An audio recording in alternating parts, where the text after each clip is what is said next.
Live.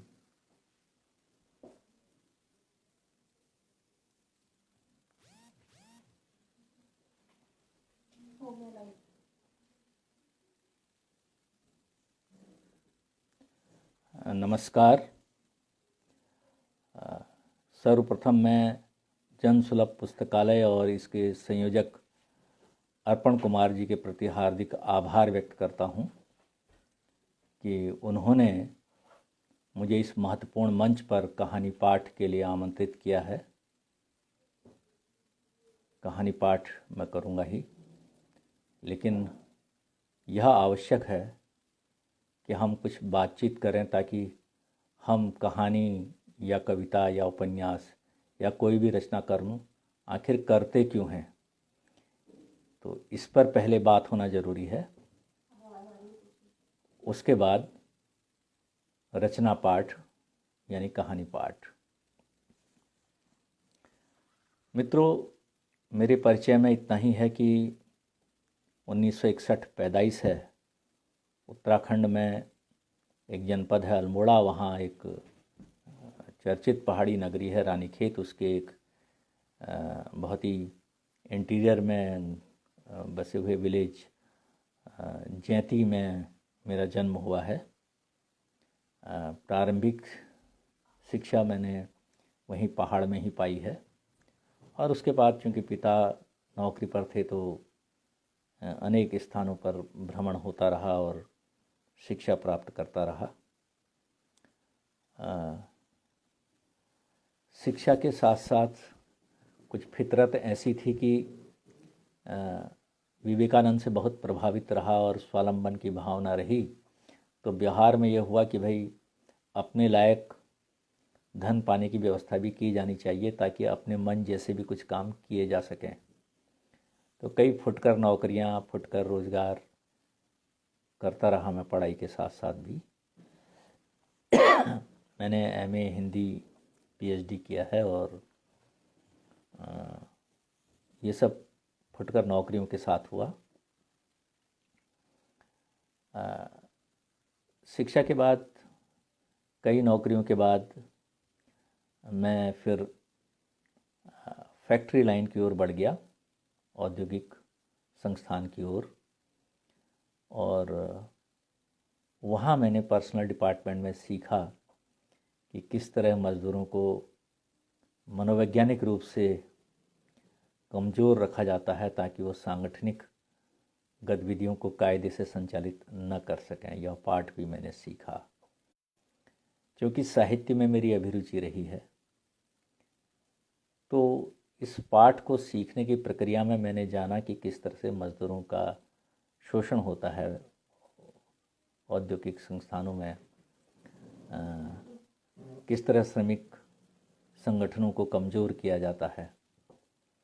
तो संस्कार कुछ ऐसे थे कि मैं प्रशासनिक जो खंड होता है किसी संस्थान का, उसमें खुद को असहज पाने लगा, क्योंकि मेरी जो मानसिकता थी वो आज़ाद ख्याल थी अपने लिए भी और औरों के लिए भी, और स्वावलंबन की भावना जैसे मैंने बताया पहले से रही है, तो आत्मसम्मान की भावना उससे जुड़ी हुई है। तो मुझे लगता था कि जब सारा आउटपुट लेबर क्लास करता है तो उसके प्रति सम्मान का दृष्टिकोण इतना कम क्यों है, उसे आखिर हे क्यों समझा जाता है और क्यों उनको संगठित नहीं होने दिया जाता।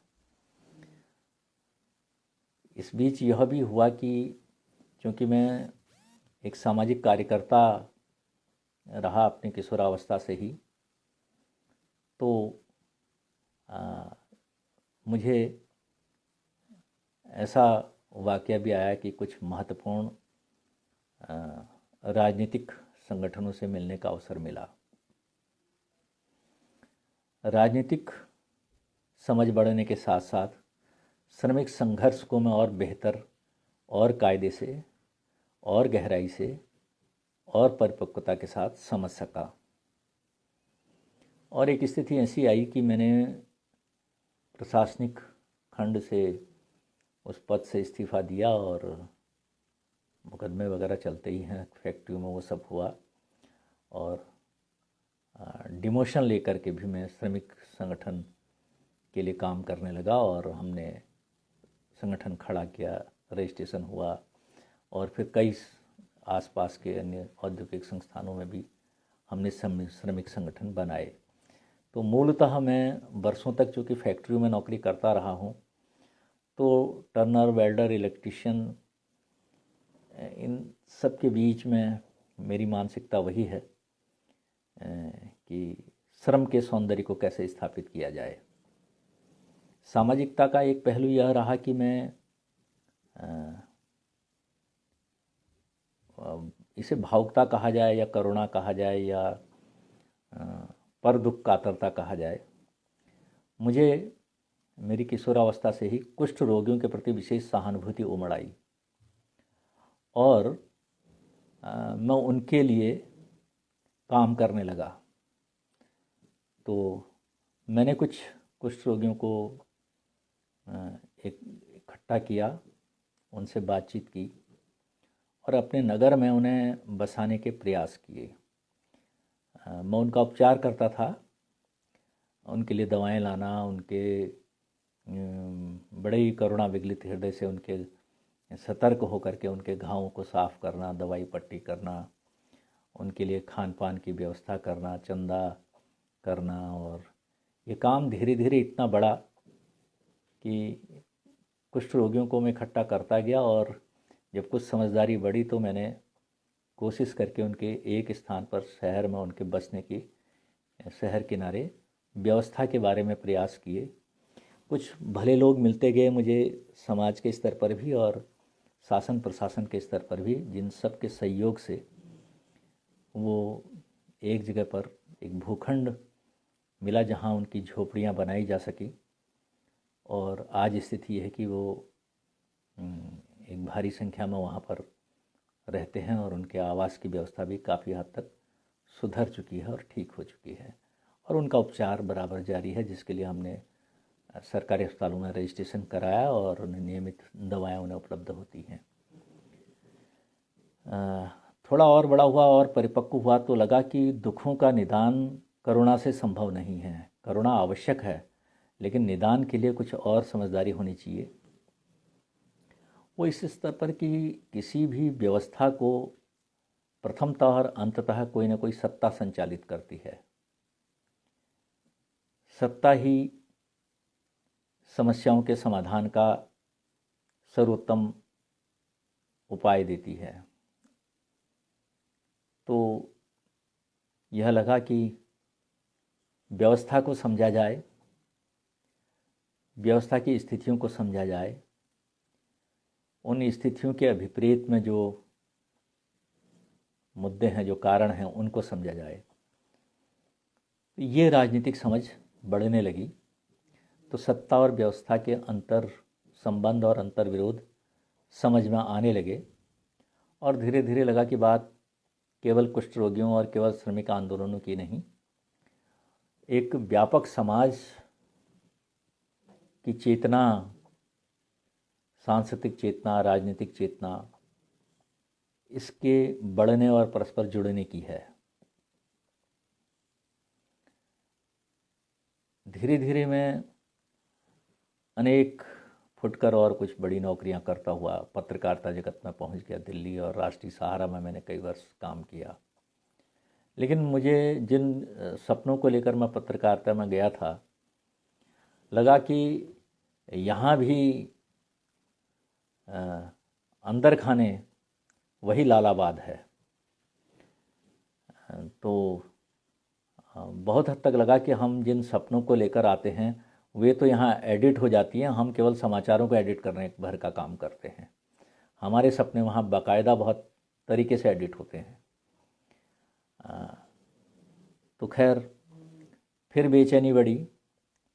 इस बीच उत्तराखंड में जनसंघर्ष जोरों पर था। पृथक राज्य आंदोलन की आबो हवा पूरे उत्तराखंड पहले यह यूपी का ही हिस्सा था। तो मैं भी बढ़ चढ़कर इस आंदोलन का हिस्सा बना और इसके तहत कई तरह के जोखिम लेने पड़े। कई कड़वे अनुभव भी मिले, लेकिन गहरी सामाजिक व्यापकता का भी अनुभव हुआ। जेल भी गए, खैर पृथक राज्य हमें मिला, लेकिन इतने वर्षों के बाद भी लगता है कि यह जो मूल सत्ता व्यवस्था चल रही थी राष्ट्रीय स्तर पर, उसका ही एक गुट का संस्करण मात्र है। नयापन जैसा कुछ विशेष नहीं हो पाया है। यह एक पीड़ा है। 1997 से मेरा व्यवसाय फिर बदला और मैं शिक्षा विभाग की ओर आ गया। और एक दिन अचानक ऐसा हुआ कि मेरी शौकिया डिग्रियां भी व्यवहार में काम आ गई और मैं महाविद्यालय में प्राध्यापक नियुक्त हो गया। वर्तमान में मैं एक महाविद्यालय में, राजकीय महाविद्यालय में प्रोफेसर हूँ। अब यहाँ मैं देखता हूँ कि जो पाठ्यक्रम हम पढ़ाते हैं और जो ज़िंदगी हम जीते हैं, उनके बीच में कितना प्रतिशत सही तादाद में है और कितना कुछ ऐसा है सिलेबस में कि जिसे आज की तारीख में उस पर पुनर्विचार किया जाना चाहिए। क्योंकि देश काल परिस्थितियां जिस तेज़ी से बदलती गई हैं और अब तो जिस द्रुत गति से बदली हैं, बहुत सारा पाठ्यक्रम साहित्य का विशेष तौर पर उसमें जो कंटेंट है, रचनाओं का जो फॉर्मेशन है ताज़ा तरीन, उससे विद्यार्थियों को रूबरू कराना आवश्यक। स्तर तक ये सब समझाने की ज़रूरत पड़ती है। तो मुझे लगता है कि जो सामाजिक सरोकार हैं वो एक शिक्षक के रूप में भी निर्वाह किए जा सकते हैं। लेकिन त्रासदी यह है कि अब महाविद्यालयों में भी, ख़ास तौर पर पिछड़े महाविद्यालयों में, पढ़ाई लिखाई का उतना माहौल रह नहीं गया है जितना कि अवसरवादी राजनीति ने उसे हो गया। ये थोड़ा सा डिस्कनेक्ट हो गया था। कुछ मौसम और कुछ तकनीक दोनों की देन है ये। लेकिन कुछ बात है जो अपनी हस्ती के लिए कहा जाता है। तो सतत रचना धर्मिता का निर्वहन सारे अवरोधों के पार चलकर आगे बढ़ता जाता है। और ये डिस्कनेक्ट कितनी ही बार होगा, हम फिर से कनेक्ट होते रहेंगे। सवाल यह है कि जो मैं बात प्रारंभ में कह रहा था कि आखिर हम रचना कर्म में क्यों शामिल होते हैं, या कविता, कहानी, लेख, उपन्यास, कुछ भी रचना कर्म हम क्यों करते हैं। देखिए, एक तो स्वाभाविक तौर पर ये इच्छा होती है कि अगर पर दुख कातरता आपके साथ है तो दुख उतना ही नहीं है जितना हमें दिखाई देता है। हम एक बृहद समाज के छोटे से हिस्से में रहते हैं और अब तो यह बृहद समाज भूमंडलीकरण के दौर में, वैश्वीकरण के दौर में पूरा इसका अंतर्राष्ट्रीयकरण हो गया है। तो समझा जा सकता है कि विश्व स्तर पर हमारा अपने सामने दिखाई देने वाला हिस्सा कितना छोटा है। लेकिन पर दुख कातरता को समझने के लिए हमें वैश्विक स्तर पर हमारा अध्ययन भी होना चाहिए। पाठन बढ़ता है तो एक दूसरे के प्रति भी समझदारी बढ़ती है और दूर रहकर भी हमारे बीच एक सहोदराना संबंध स्थापित होते हैं। विश्व इतिहास गवाह है कि यही सहोदराना संबंध विश्व के अनेक खंडों में, अलग अलग जगहों पर, अलग अलग देशों में बड़ी बड़ी जन क्रांतियों का कारण बनी है, वाहक और संवाहक बनी है। ऐसे में लेखन की उपादेयता समझ आती है, क्योंकि यदि लेखन व्यक्तिगत सगल है तो वह हमें ऐसे स्वच्छंदतावाद की ओर ले जाएगा जो स्वेच्छाचारिता की ओर ले जा सकता है। लेकिन अगर आप सचमुच में पर दुख कातर हैं, दूसरे के प्रति भी शुभेच्छु हैं, तो अपने लिए जिन स्थितियों को लेकर आत्मा संतोष है, तो दूसरे की स्थितियों के असंतोष को भी आप महसूस करेंगे। तो इस तरह आप लेखन के माध्यम से एक रचनात्मक हस्तक्षेप करते हैं। विसंगतियों के बीच संगति के प्रयास, एक रचनात्मक हस्तक्षेप है रचना कर्म मेरी समझ में। बात आगे बढ़ती है कि यह रचनात्मक हस्तक्षेप भी बिना वैचारिक परिपक्वता के कठिन है, इसका हल होना कठिन है। इसलिए विचार की जरूरत पड़ती है, और जब विचार की जरूरत पड़ती है तो दर्शन की जरूरत पड़ती है। इसलिए विश्व स्तर पर एक ऐसे विश्व दर्शन की आवश्यकता होती है जो सभी दुखी लोगों को शोषण से मुक्ति का मार्ग सुझा सके, कि सारी दुनिया किसी भी किस्म के अलगाववाद, किसी भी किस्म के शोषण से स्वयं को निजात दिला सके। शायद इसीलिए मुक्तिबोध ने भी कहा कि पार्टनर तुम्हारी पॉलिटिक्स क्या है, यानी कि दोस्त, तुम्हारी दोस्ती हमसे किस स्तर पर है, या हमारी दोस्ती जो तुमसे है वो किस कारण से, किस तरीके से और कहाँ से कहाँ तक संभव है। मेरे लेखन की शुरुआत यूँ तो पहाड़ से ही हो चली थी। मैं जिस गांव में जन्मा, जहां मेरा बचपन गुजरा, वहां से नगर करीब 4-4.5 किलोमीटर ऊंचाई पर है, रानीखेत। हम बच्चे युवाओं और अधेड़ लोगों के साथ रामलीला देखने जाया करते थे शहर में। लेकिन गांव में जो बुज़ुर्ग होते थे, हमारे आमा बुबू यानी बुज़ुर्ग, जो अम्मा, ताऊ जी, इस तरह के लोग, ताऊ जी, वे अक्सर इस दुख को कहते, भाई हमारे घुटने अगर ठीक से काम कर रहे होते तो हम भी तुम्हारी तरह शहर में जाकर रामलीला देख आते, क्या करें।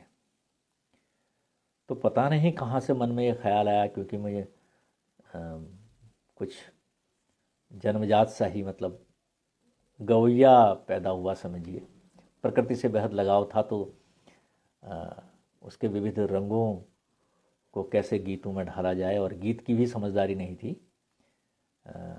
बस यूँ ही तुकबंदियाँ हंसी ठिठोली के स्तर पर आपस में, किसी को मनाने से लेकर चिढ़ाने तक, ये सब करना चलता था बचपन में।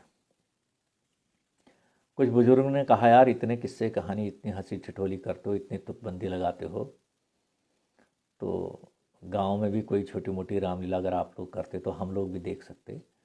तो उस क्रम में कुछ भाव उमड़े, और मुझे याद है बचपन की वो कैपिटल कॉपी जो बड़े आकार की होती थी, पतली सी, मैंने शायद 3 या 4 कैपिटल कॉपी में पूरी की पूरी रामलीला अपने गांव की कुमाऊनी भाषा में लिख डाली, जैसी भी बनी, अनगढ़ सी। और हम छोटे छोटे बच्चों ने वहीं अपनी माँओं, चाचियों, भाभियों, इनके कुछ कपड़े ले करके, कुछ बुज़ुर्गों के कपड़े ले करके और रामलीला खेलना प्रारंभ किया। मेरा रचना कर्म वहाँ से, मुझे लगता है कि लेखन में भी और सामाजिकता के व्यवहार में भी वहाँ से शायद जन्मा या उभरा, ऐसा मुझे लगता है। थोड़ा और बड़ा हुआ तो पिता के सानिध्य में साहित्य पढ़ने की अभिरुचि मुझ में जागी। तो कई बार लगा कि जो कहानी हम पढ़ रहे हैं ये तो हमारे आसपास की ही कहानियाँ हैं, हमें भी ऐसी कहानी लिख देनी चाहिए। तो वो कहानी की कोशिश कर दी गई। जो कविता पढ़ी तो लगा यार ये तो क्या बात है, लेकिन हम नहीं कह पाए, बस यही बात है, चलो हम भी कहते हैं। तो अपने अंदाज में उस बात को कहने का प्रयास कर लिया गया। कुछ इसी तरह होते होते होते होते कविताओं तक भी पहुंचा, होते होते होते कहानियों और उपन्यास तक भी पहुंचा। हाँ, एक बात रही कि लेखन में निजी स्तर पर कभी गंभीर नहीं रहा कि मैं कोई बड़ा लेखक या बड़ा गीतकार या बड़ा कवि ऐसा बनूं या बन सकूं, क्योंकि फितरत में आवारगी बहुत थी, स्थायित्व कम था। तो इसलिए एकाग्र होकर कभी कुछ नहीं सोच सका। यह तो पिछले कुछ सालों से कुछ मित्रों के समझाने से ये बात समझ में आई कि चलो कुछ शिद्दत से करने का प्रयास किया जाए।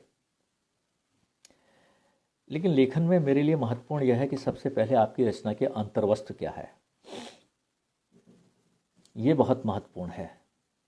क्योंकि अंतर्वस्तु के पीछे जो बेचैनी है, जो प्रेरणा है, उसको समझना ज़रूरी है, ताकि आपके लेखन का आखिर अल्टीमेट गोल, आखिर आप क्यों लिख रहे हैं, क्या उद्देश्य है, इसकी दशा और दिशा, इसकी आशंका से लेकर के इसकी संभावनाएं तक सब समझ में आ सकें।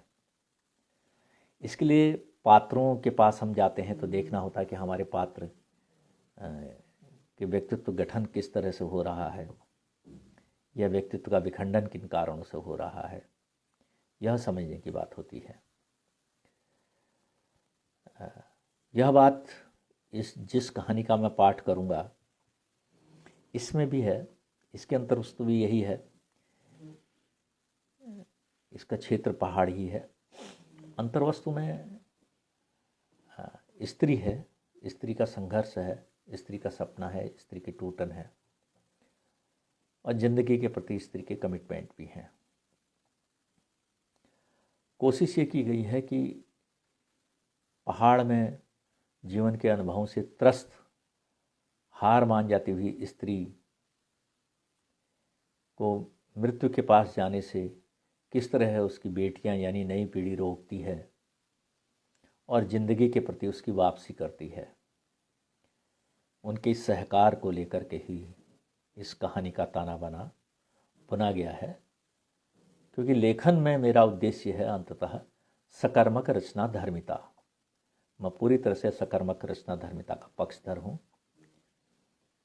यह लिखने के लिए मेरी अपनी निजी अंतर्वस्तु है। इसी के तहत मेरा अपना विधान भी है, अपना शिल्प विधान भी है। लेकिन मुझे ज्ञान रंजन जी की एक बात याद आती है, मैं कहीं पढ़ रहा था आज ही, कि उन्होंने कहा कि आज हिंदी साहित्य में सांस्कृतिक वर्चस्ववाद है। तो मैं बिल्कुल सहमत हूँ इस बात से, क्योंकि ये तो तय बात है ना कि हम जिस विश्व बाजार में रह रहे हैं आज, हम भी उसके शिकार हैं, और हम में से बहुत सारे लोग लेखक, कलाकार, कार्यकर्ता उसके शिकार हैं। परिणाम यह हो रहा है कि विसंगतियों के खिलाफ जो एक सक्रिय हस्तक्षेप होना चाहिए, रचनात्मक हस्तक्षेप होना चाहिए, उसका स्वर काफ़ी मंद पड़ा हुआ है या वो बिखरा हुआ है। इसलिए मैं कह रहा था कि रचना मेरे लिए सकर्मक रचना धर्मिता वही मैं मानता हूँ, क्योंकि अंततः साहित्य को मैं लोक शिक्षण का उपक्रम मानता हूँ कि इसके माध्यम से हम लोग को शिक्षित करते हैं, संस्कारित करते हैं। यह साहित्य को लेकर के मेरे कुछ विचार हैं, जैसे भी बन पड़े हैं, और शायद काफ़ी समय मेरा निकल गया है, तो मैं अब रचना पाठ यानी कहानी पाठ की ओर आता हूँ। और राजपाल एंड सन्स से मेरा ये कहानी संग्रह प्रकाशित हुआ है। यहाँ बर्फ़ गिर रही है, इस संग्रह का नाम है। इसमें यह कहानी संकलित है ईजा की बेटियाँ। तो प्रस्तुत है कहानी ईजा की बेटियाँ। सांस भर को बैठो, उसने दोनों बेटियों को कहा और खुद उन दोनों के बीच बैठ गई। फिर दोनों को पूरी तरह अपने में मिला लेने की गरज से उसने दोनों के कंधों पर एक एक हाथ धरा और कहने लगी, वो देख रही हो, वो ठीक सामने वही है हमारा गांव। नामुराद ऊंचे मकान जाती जाती धूप में भी कैसे चमक से इतरा रहे हैं। इनसे नफ़रत करो बेटियों, इनसे खूब खूब नफ़रत करो। वो देख रही हो बेटियों, वो सामने, और वो एकदम बाईं तरफ, वो हमारे ही खेत हैं। इनके बंजरपन को लेकर अपनी किस्मत को कोसो, खूब खूब कोसो और रो।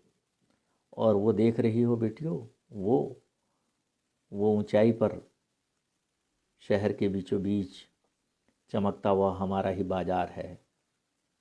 आख थू कहते हुए उसने उस बाजार की ओर एक थूक दे मारी। हाँ हाँ, तुम दोनों भी थूको, थूको इस बाजार की ओर थूको। यह गरीबों का सरेआम चीरहरण करती है। गुंडी है यह बाजार छिनाल, सबको अपनी जैसी ही समझती है। थू इस बाजार की जात पर थू। कहते हुए लक्ष्मी ने एक गहरी खंगाल ऊंचाई पर बसे उस बाजार की ओर दे मारी। माँ की तीखी बातें सुनकर दोनों बेटियों के चेहरे भी तनाव से भर आए। दोनों ने माँ के कहे अनुसार भरपूर नफरत के साथ एक झटके से बाजार की तरफ थूक दे मारा। थू। अब उठें इजा। इजा हमारे यहाँ पहाड़ में माँ को कहा जाता है। अब उठें इजा, मुझे बाबू की बहुत याद आ रही है। बड़ी बेटी जीवंती का भरा भरा गला जैसे रुधने को हो आया। हाँ इजा, मुझे भी मन्नू बहुत देर से याद आ रहा है। छोटी बेटी प्रेमा की भी दबी दबी हिचकियां अब जोर पकड़ने लगी। दोनों बेटियों की करुण आवाज़, दोनों के गालों पर आंसुओं की धार, वैसे भी है पति और पुत्र दोनों की टीस सी उठती यादों से सुबह से ही मन एकदम भारी। सुबह रही लक्ष्मी से भी जैसे अब और बर्दाश्त नहीं हो सका। एक तीव्र लहर की भांति उसने दोनों बेटियों को अंग्याव घालते हुए, अंग्याव हमारे यहाँ गले लगने को कहते हैं, कसकर गले लगने को अंग्याव घालना। तो उसने दोनों बेटियों को अंग्याव घालते हुए कसकर गले लगा लिया। फपक फपक कर सुबकती हुई बोलने लगी, मैं क्या करूं बच्चों, तुम देख ही रही हो कि इस सब के लिए मैं कितनी कितनी लाचार हूँ। मुझ पर इस वक्त भी कैसी कैसी बीत रही है, मेरा ही दिल जानता है। वरना मैंने तो तुम्हारे बाबू के जाने के बाद तुम्हारे ही मुख देख देख कर यह कसम उठा रखी थी कि मुसीबतों के चाहे जितने भी पहाड़ सिर पर टूटें, अधबीच हार नहीं मानूंगी। फिर मैं आत्मघात जैसा पाप भला क्यों सोचती, मगर सब वक्त की मार है। क्या क्या सोचा था तुम्हारे लिए, पर क्या करूं, हाथ पीले करने लायक धेले न आज हैं, न कभी इनकी इतनी उम्मीद ही है। बुरा मैं तुम्हारा देख सुन सोच भी नहीं सकती। मुझे माफ़ करना बच्चों और मेरा साथ देना। इसी में हम सबकी इज्जत आबरू है, वरना इस सड़ी गली दुनिया में ये जीवन तो तुम्हारे लिए जीते जी नरक ही हो जाना है, एकदम मशान। मशान हमारे यहाँ शमशान को कहते हैं। इसीलिए इस अति भारी विपदा में मुझे भी हार मानकर तुम्हारे बाबू की ही राह सूझ रही है। ये दुनिया हम जैसे कर्म हारे फूटी किस्मतों के लिए नहीं है। कहते हुए लक्ष्मी ने दोनों बेटियों को अपने से एक बार और गहरे कस लिया। पति और नन्हे पुत्र की बेशुमार यादें लक्ष्मी के मन के घने अंधेरे में जैसे ताबड़तोड़ बिजली सी कड़क उठी। पल भर में उसकी आंखों के आगे कितने कितने दृश्य एक एक कर दूर दूर तक तैर तैर आए। बेटियों के बीच बैठी वह उन्हें एक एक पात्र खोलकर बताने लगी।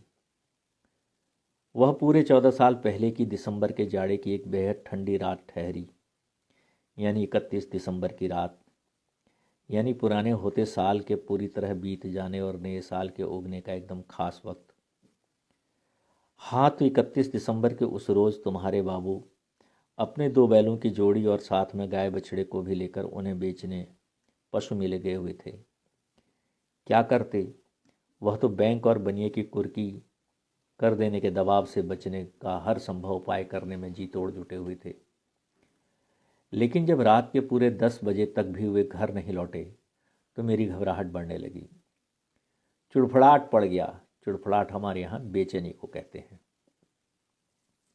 चुड़फड़ाहट पड़ गया।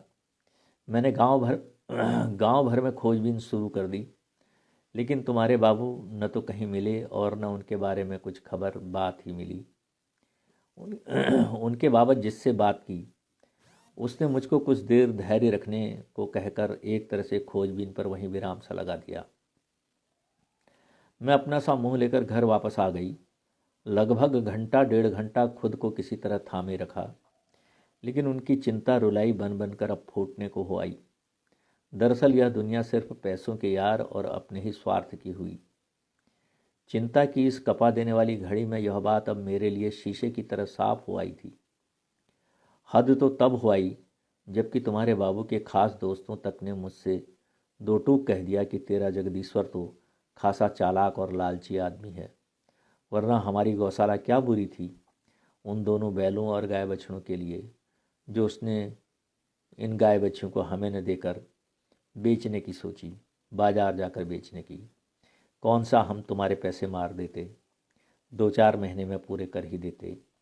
अब वह ज़्यादा मुनाफे के चक्कर में बाजार चला गया है तो गया है, वहीं कहीं रुक गया होगा मौज मस्ती के चक्कर में, आ ही जाएगा सुबह देर तक। बेकार चिंता करती हो। मुझको याद है तब तीर से चुपती इन बातों, इन तानों के बावजूद मैं उन काका ताऊ मौसा के आगे हाथ जोड़कर कैसे कैसे गिड़गिड़ाई थी कि गलती दरअसल जगदीश्वर की नहीं, मेरी अपनी है। मैंने ही तो पति से कहा था कि गांव में एक तो कीमत सही नहीं लगेगी, ऊपर से जो कीमत लगेगी भी तो वह भी उधारी की ही रहेगी, जबकि हम लोग किसी तरह घर खेत की कुर्की होने से बचाने की जुगत में जुटे हुए हैं। इसलिए हमारे लिए जानवरों को बाजार जाकर बेचना ही ठीक रहेगा। मेरा मतलब किसी तरह इज्जत का छलघाम बचाने से था। लेकिन मेरी ईमानदारी साफ कोई और उसके लिए माफ़ी मांगने और तुम्हारे बाबू की खोज के लिए सबके आगे हाथ जोड़ जोड़ कर गिड़गिड़ाने का भी, जब किसी पर कोई फ़र्क नहीं पड़ा, कोई फिक्र नहीं हुई, कोई दया नहीं आई, तो हार मानकर रुआंसी सही अपनी किस्मत पर खींचती हुई मैं फिर से घर वापस आ गई। घर पर तुम बच्चे पहले से ही रुआंसे से चौखट पर बैठे हुए थे, पिता का इंतज़ार करते हुए। मेरे पहुंचने पर तुम्हारी बेचैनी बढ़ गई कि शायद बाबू के बारे में कोई जानकारी तुम्हें मिले या फिर कुछ लोग उन्हें शहर बाजार की ओर ढूंढने चले। कुछ पता चला ईजा? तुम तीनों बच्चों ने एक साथ खड़े होकर पूछा था। कुछ नहीं, कहती हुई मैं सीधे घर के अंदर चली आई थी।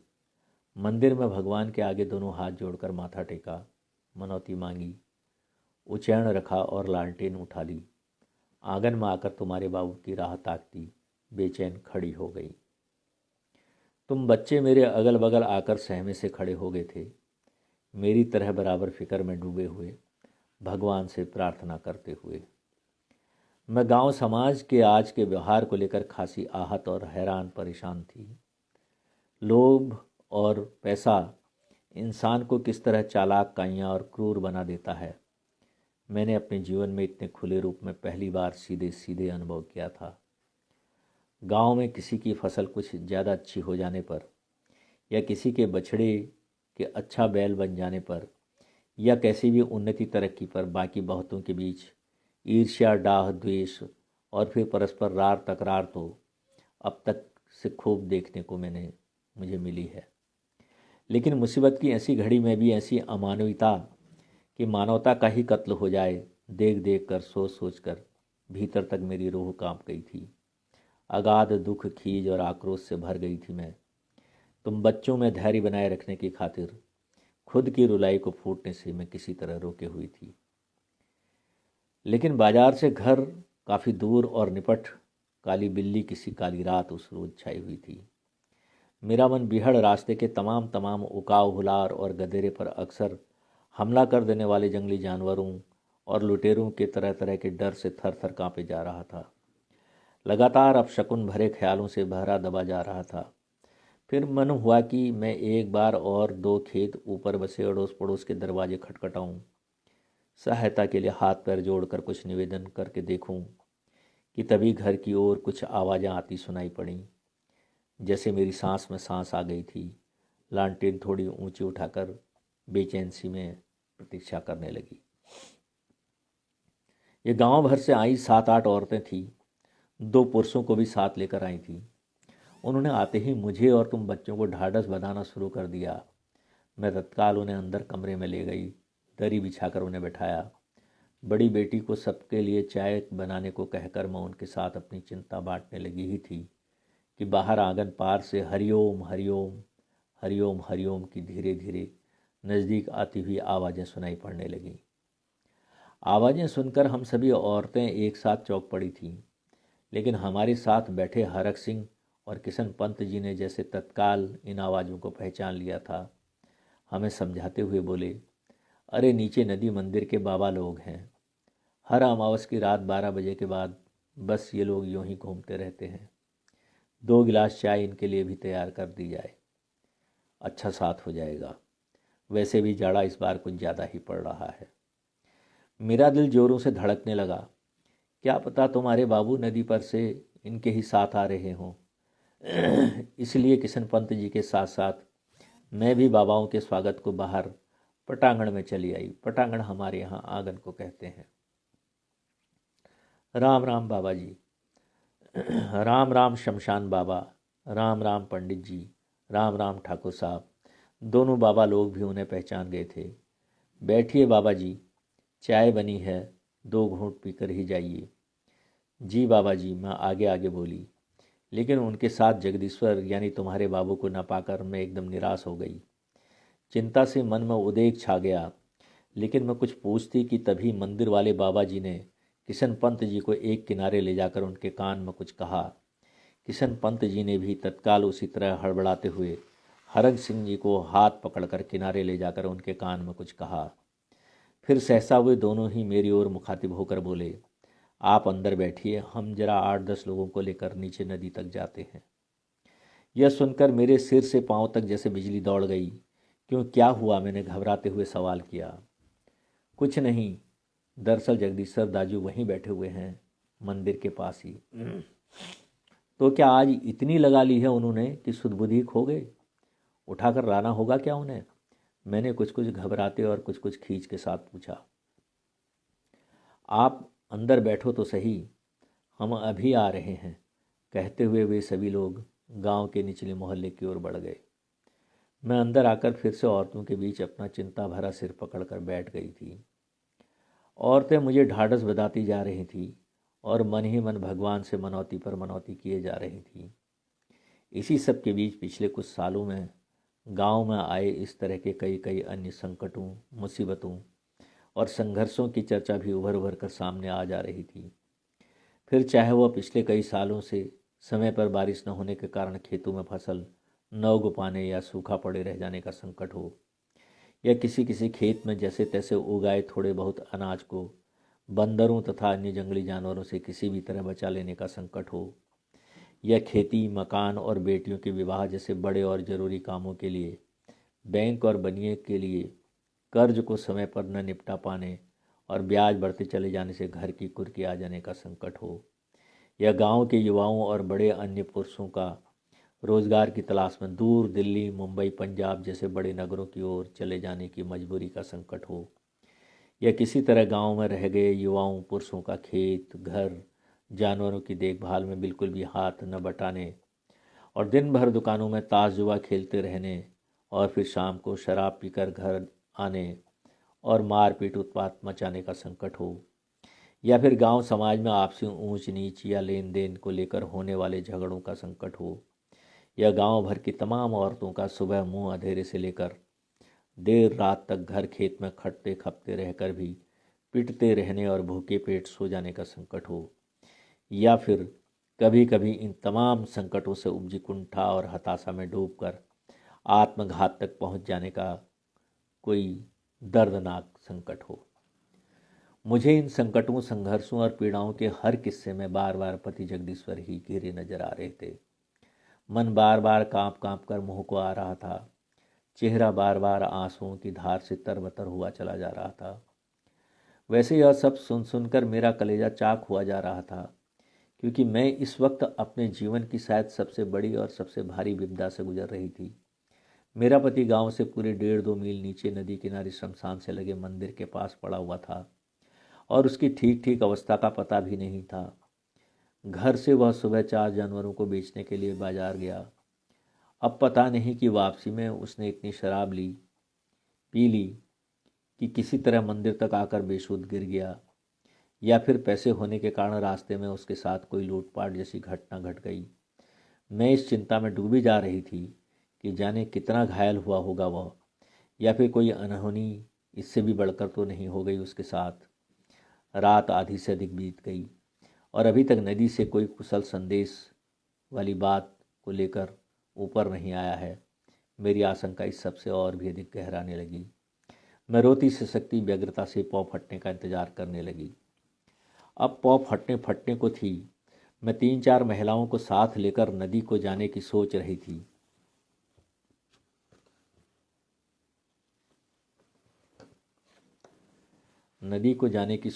थी। अब पौ फटने फटने को थी।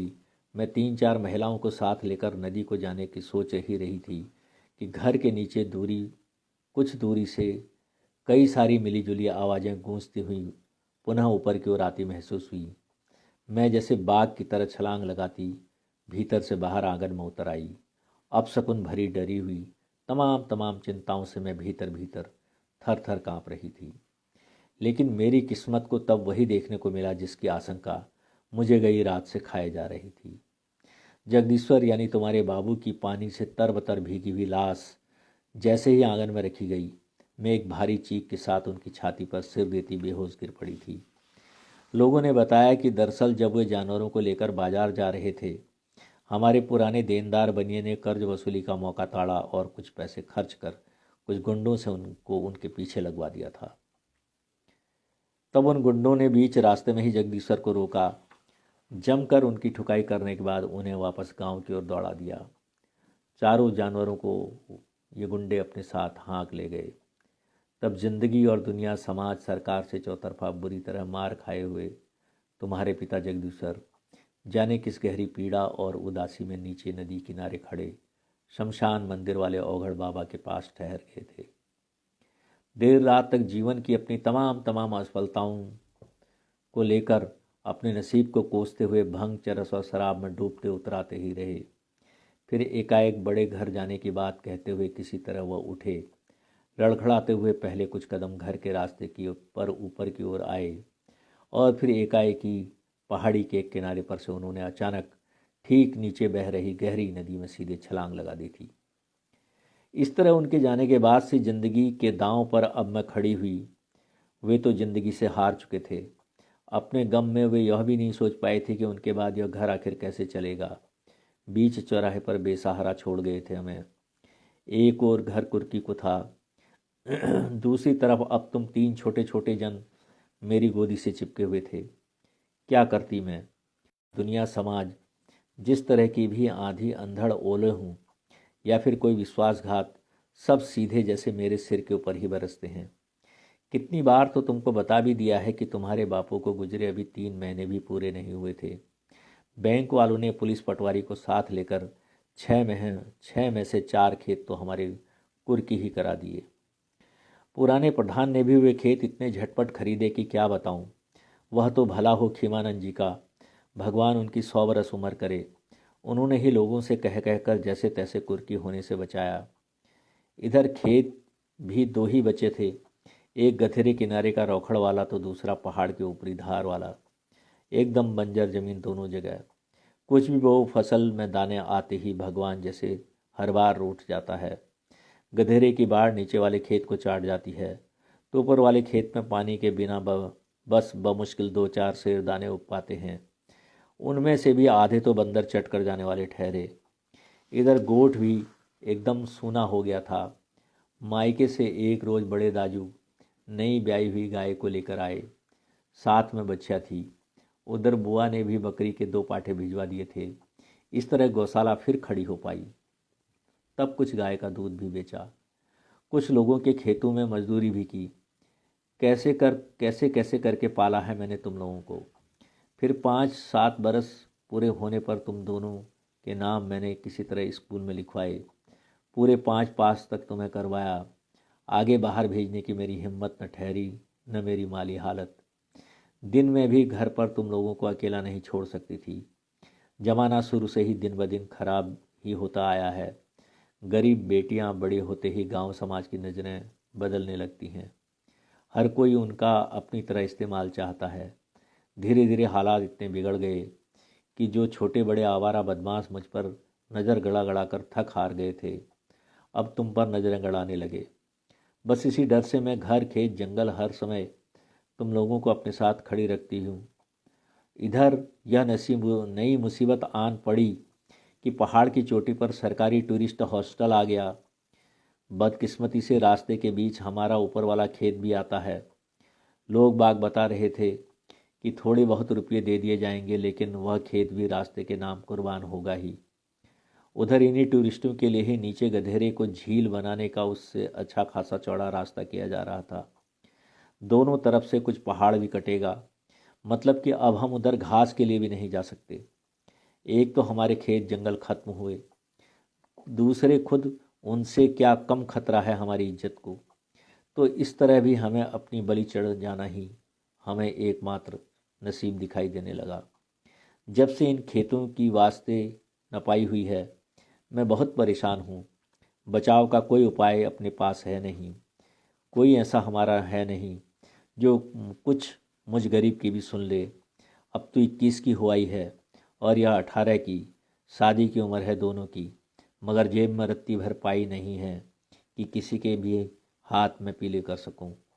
अब जो हालत है, इस दिहाड़ी में इतने रुपये तो मुझसे 7 जन्म में भी इकट्ठे होने से रहे। अब जैसा यह समाज है, मुझे तो हरदम यही डर सताता रहता है कि किसी रोज़ तुम्हारे साथ कहीं कोई ऐसी अनहोनी न हो जाए। हर समय मेरी सांसें अटकी ही रहती हैं। माँ से अपने बाबत ऐसा सुनकर जाहिर है कि दोनों बेटियों के चेहरे तनाव और शर्म से सहसा लाल हो आए, बल्कि नीचे भी झुक आए। ईजा बरसात के दिनों में भरे रहते हैं, खेत बाड़े सब कुछ। बाकी जाड़ा गर्मी भर तो सूखे ही पड़े रहते हैं। तब वहाँ भी सब लोग गधेरे से ही पानी लाते हैं। कितना नीचे है तुम्हारे यहाँ गधेरा? नीचे उतरने पर कुछ पता नहीं चलता काकी।